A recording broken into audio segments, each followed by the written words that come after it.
welcome to The Sacred Journey. The Sacred Journey is the program that reminds you that life is a wonderful adventure and each and every experience we have is a unique and perfect opportunity for learning. I'm Joyce St. Germain, and this program is part 2 of Osprey, up close and personal, and I think you can tell there's some other birds that want some equal time. We're outdoors, so we'll have lots of sound effects. Hopefully you joined us last time. If not, please look up part 1 of this. My friend Warren Disbrow. Warren is a photographer extraordinaire, a shamanic practitioner, Reiki master, lover of nature, friend, lots of wonderful things. I think I've mentioned them all. An unbelievable source of knowledge and wisdom and love for Osprey. So thanks for joining us again about Osprey. Well, thanks for having me again. You have lots more, and I'm going to let you decide where you want to start. I have lots more. This time we're going to talk about the life cycle of the osprey, at least as they're here, that we would see here in Connecticut if you went to the shore and decided to watch a nest. Okay. And see. They return to the Connecticut shore in mid to late March. The typical day is St. Patrick's Day. That's our marker. Okay. Sometimes they're a little early, sometimes they're a little late. The males almost always come back first, and they claim their nest, which is the nest that they've had last year, the year before that, and the year before that. The same one. The same nest. Until they are kicked out, they will use that same nest, and they will defend that same nest. Who would kick them out? Or what Another would kick osprey. them out? Oh. Or possibly another bird. Or a storm? Could a storm destroy their nest? No. Well, a storm may destroy the nest or may damage the nest, but that doesn't bother them too much. Okay. Because once the female comes back a week or 2 later, they start rebuilding the nest. And I've seen a pair of osprey build a complete nest in under 2 days. They're fast. Okay. And they go out. And they're big nests. They're big nests. Yep, and they're all sticks. They're pretty fussy about which sticks they use. They like to pick them off of dead trees, and it can be a little comical at times when they grab onto a branch that's a little bit too well attached still, and it kind of throws them off their trajectory a little bit. But they recover, and they'll pick up sticks off the ground, but only if they're dry. But they, dead sticks only. They don't like anything still green. Okay. I guess something with the sap in it. Same female. Pair will mate for life. If something happens to one of them, they will take a new mate. There was one nest that I saw that something happened to the male. Never knew what happened, but she was in the middle of raising chicks, and she went out and did the fishing, and she actually finished raising the 2 chicks in the nest on her own. That female does this? Yes, they do what they have to do. Like humans? Yeah. When the female arrives, now the male goes into his "I've got to impress you" mode. So he supplies her with fish. Once she arrives back to the nest, she no longer fishes. He has to provide her with her food. It's a good arrangement. So, depends on which side of the coin you're on. So he'll go out and he'll grab a fish, and he'll do what's called the fish dance. He'll start at a very high altitude, and he'll swoop and pull up. And he'll swoop and pull up all the time, yelling. Like near the water, but not in the water? When you say pull up? He's in the air. Okay. He's just doing these undulations, and all the time calling out, using the what we call the fish dance song. Look at me, look at me, look at me, look at me. And he gets increasingly lower and lower, and then he eventually delivers the fish to her at the nest. And if that is to her fancy, she will allow him to mate. Okay. It's all about the fish. Yep. Or the dance, I Or suppose. well, it's showing her that he can provide. He can provide for her. He can provide for the chicks when they're hatched, and that's important because if he can't provide, what's the point? This is survival of the fittest. You want the strongest the strongest genes to carry on. So when she arrives, as I said, she stops fishing, and it's up to him. In the meantime, they're mating, they're bringing sticks, they're rebuilding the nest, they're using marsh grass for the softest parts, and a few weeks after they start mating, she starts laying eggs. She lays usually 2 to 4 days apart, and 2 to 4 eggs is typical.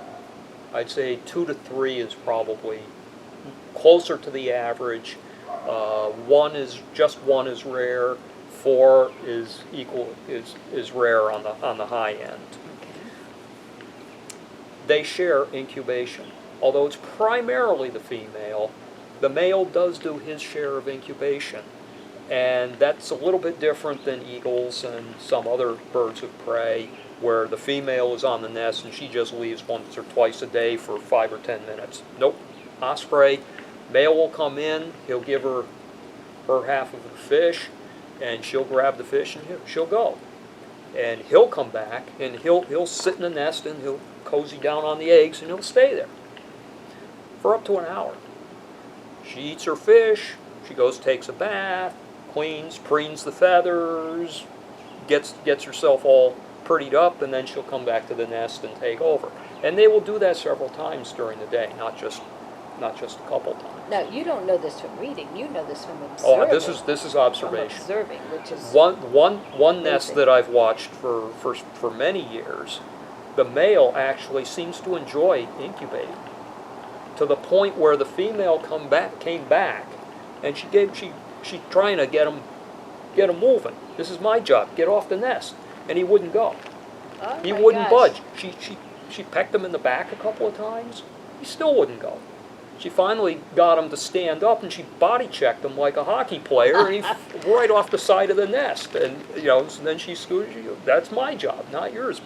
And he just does that. That's his. That's funny. That's his thing. They do have individual personalities. Others couldn't get off the nest fast enough when she came back. 34 days after the first egg is laid, it hatches.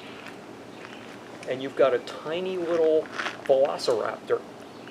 It's basically nothing more than a huge beak and mammoth legs and feet. And no feathers. No feathers. They're naked as a jaybird. How big are they about? Or how big are the eggs? The egg is a little bit smaller than my fist. I'd say they're probably about like that. You want to Little- hold that up to the camera? And what color maybe, are they? Maybe goose egg. They're more of a sandstone buff colored with speckles, with brown speckles. The little ones, yeah, they're all beak and feet, but they start eating almost immediately. Within 5 minutes of their hatching, Mom is actually tearing off little tiny pieces of raw fish and giving it to them. She doesn't eat it and regurgitate like robins or some of the Yeah. songbirds. She actually is, within 15 minutes after they hatch, they're actually eating the same fish that they will be eating. Now it's not the nasty parts of the fish, it's just the fleshy part that we consider the good part. Not vegetarians. Just Nope. saying. Nope. It's not appealing to me, fish- but I'm glad they like it. Fish, from the first episode, fish is their diet. Uh-huh. And, approximately 2 to 4 days apart, the rest of the eggs will hatch. Now, there is a pecking order in the nest.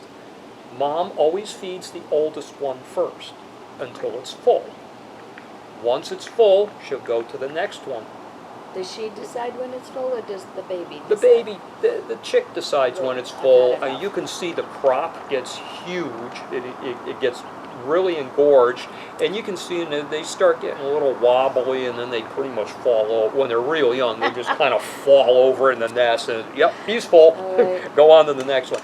Now that doesn't mean that the next one in line hasn't got its beak in Like there me, trying yeah. to get. So the third one, if there is a third one, is the last to be, the youngest is always the last to be fed in times of need. If the food supply is very slim, chances are the young one won't make it. The youngest one can be subject to sibling rivalry.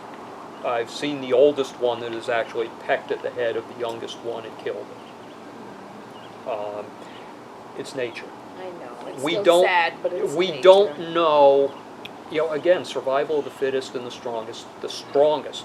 I've seen the second one in line go after the older one and basically not hurt it, but keep it at bay. Okay. So, and I've seen, and another nest that I watch, every chick they've ever had over a period of at least the last 6-7 years, I've never seen an incidence of sibling rivalry in that nest.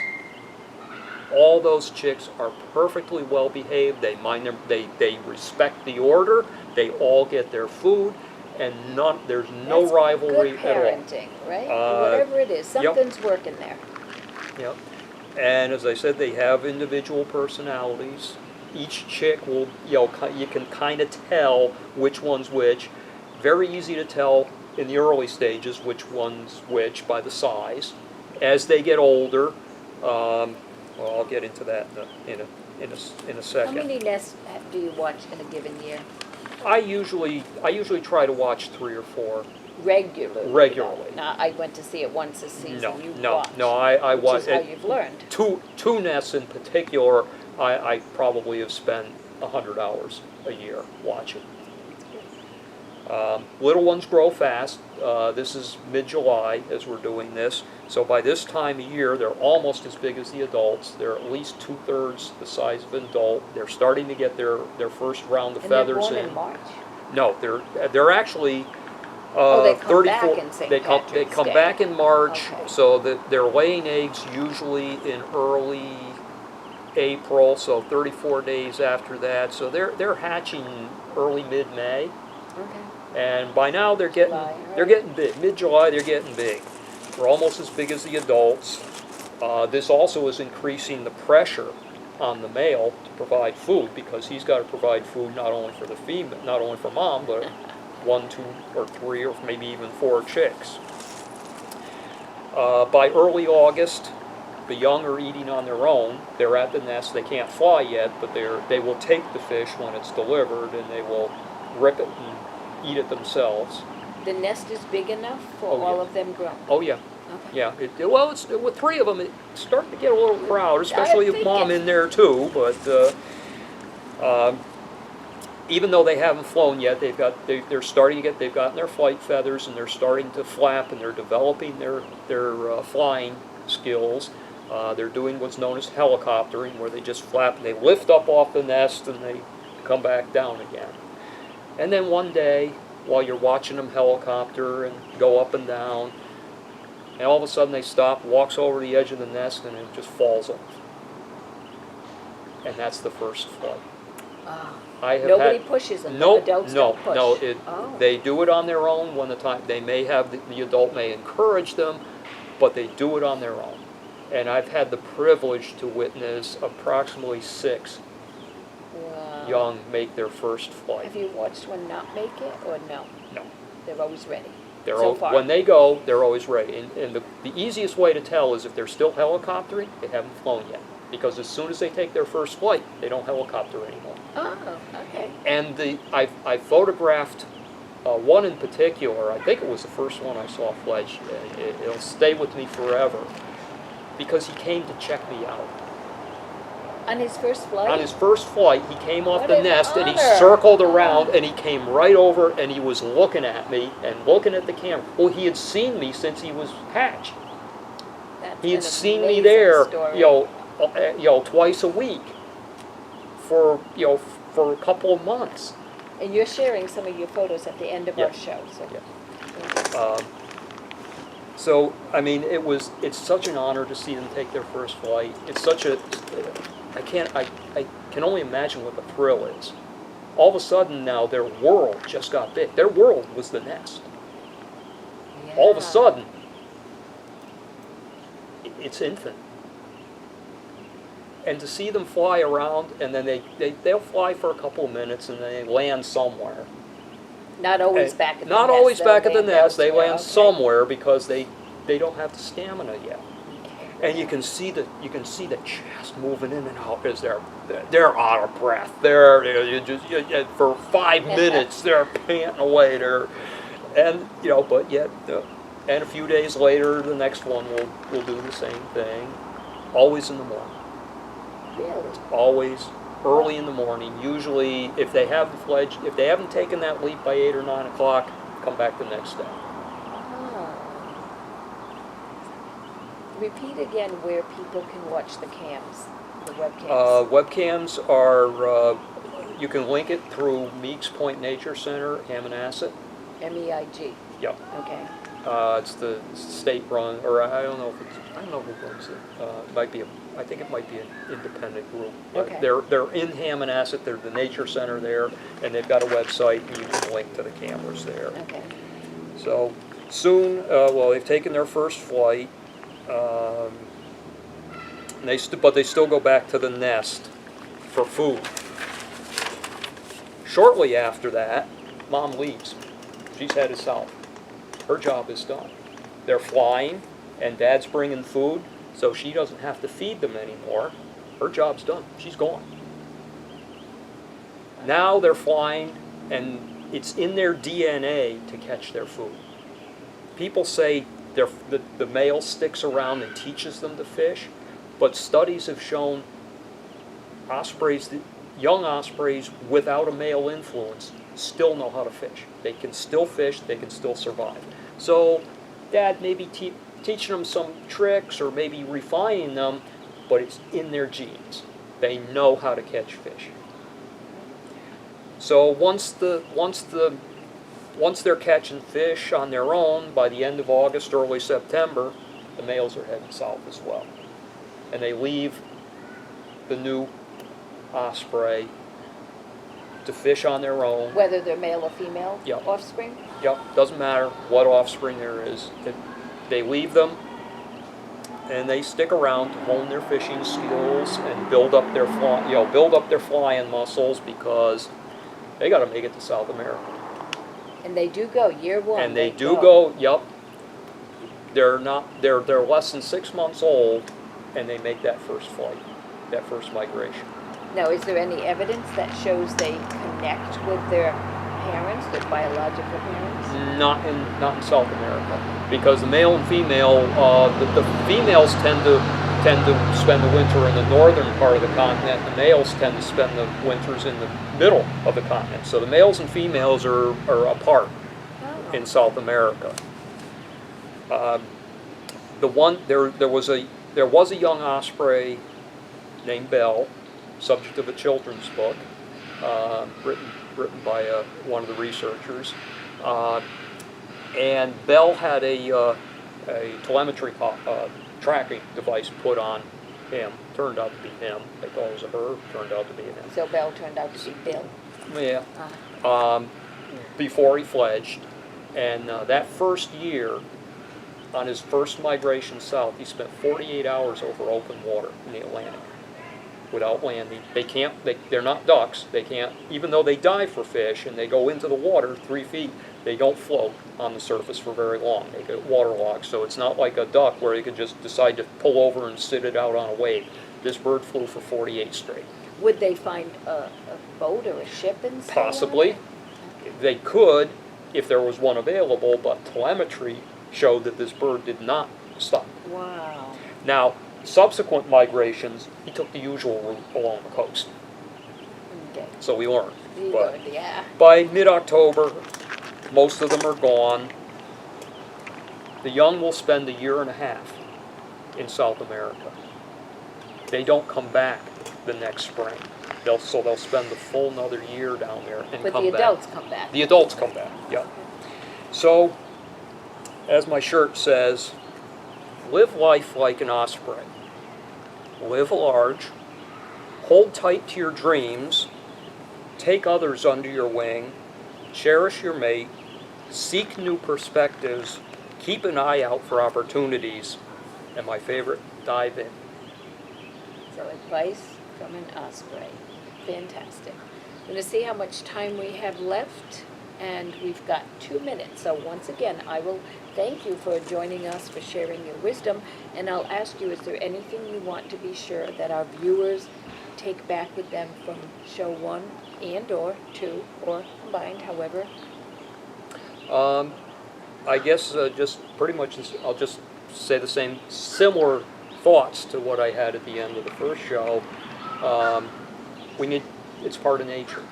We need to cherish them. We need to cherish all nature. But osprey are an indication. Nature is an indication to us of what we are doing to ourselves and to our planet.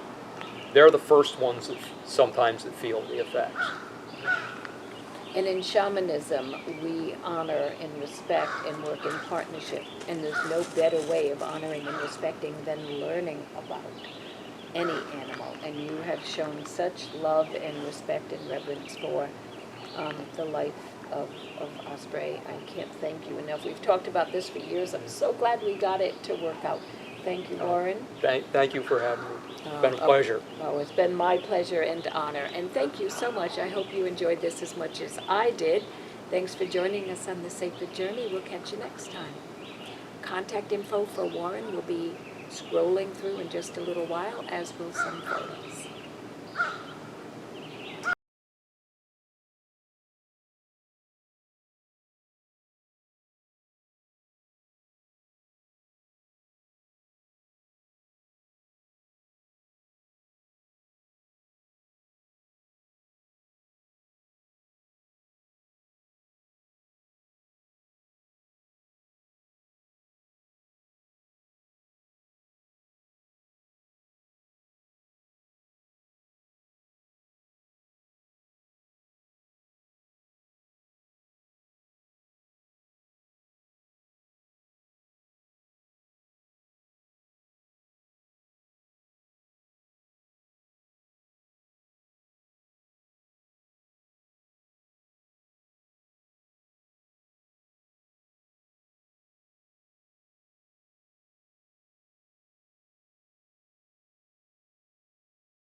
The Saybrook Fish House in Canton has been serving fresh seafood, chicken, and steak entrees for 34 years, offering 3 cozy dining room settings, a newly renovated pub with craft beer, wine by the glass, specialty cocktails, and a lighter fare menu.